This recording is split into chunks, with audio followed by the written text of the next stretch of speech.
This 90-day pause does not apply to China. Chinese leaders have called the tariffs bullying and have vowed to fight into the bitter end. So what happens next? Joseph Foudy, professor of economics at NYU's School of Business. Joseph, as you know, we have been covering the volatility all day. And then all of a sudden, this dramatic turn of events, the Dow starts spiking. We all started asking each other what was going on. The next thing you knew, the Treasury Secretary is walking out of the White House, and Caroline Leavitt, the press secretary, is saying, well, this is the art of the deal. Is this the art of the deal?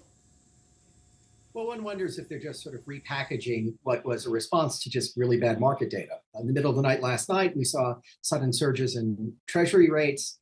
You could imagine people were hitting the panic mode. And so obviously this is great news and the markets are responding to it. But we have to ask, how long is this going to last?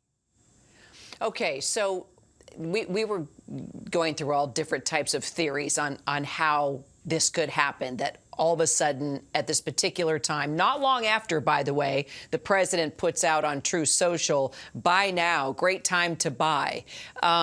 What are a couple scenarios that could have happened between yesterday and just about an hour ago when we saw, the Dow surge? Yeah, so I think Secretary Bessent has a pulse on Wall Street. I'm sure they're getting lots and lots of calls. And I think particularly in the last day, looking at Treasury rates, they saw real risks in the marketplace, and that caused a reassessment. And as you can see, even with continued tariffs on China, the markets may be able to stomach that. That's costly, it's disruptive.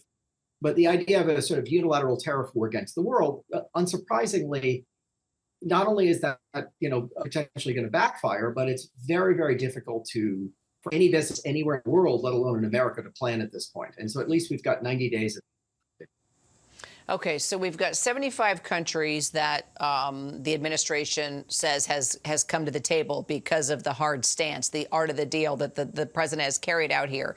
But, he's raising tariffs on China.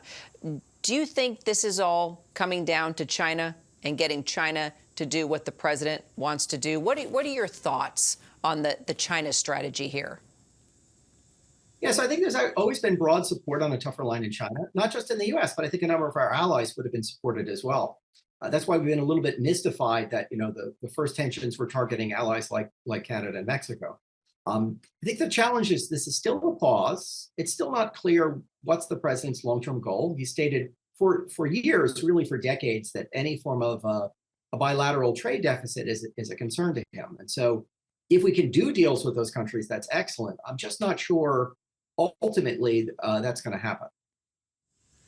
So does this pause, does this bring China to the negotiating table, this pause and then the hike on China? Do you think that China will negotiate, or is it going to do what it says it's going to do and not back down no matter what?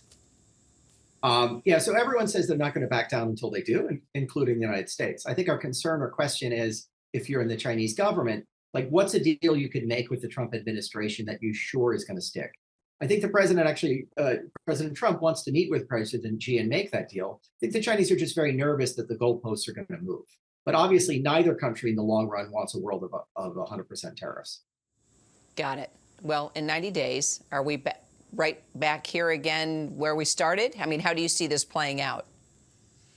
I just fear we're still going to see a roller coaster for the next couple of months. The fact that they're willing to pause is good news.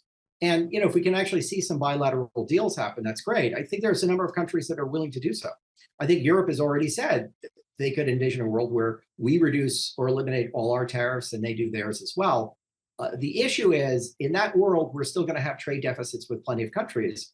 And we can eliminate the barriers, but I can't guarantee trade that will balance with 180 other countries.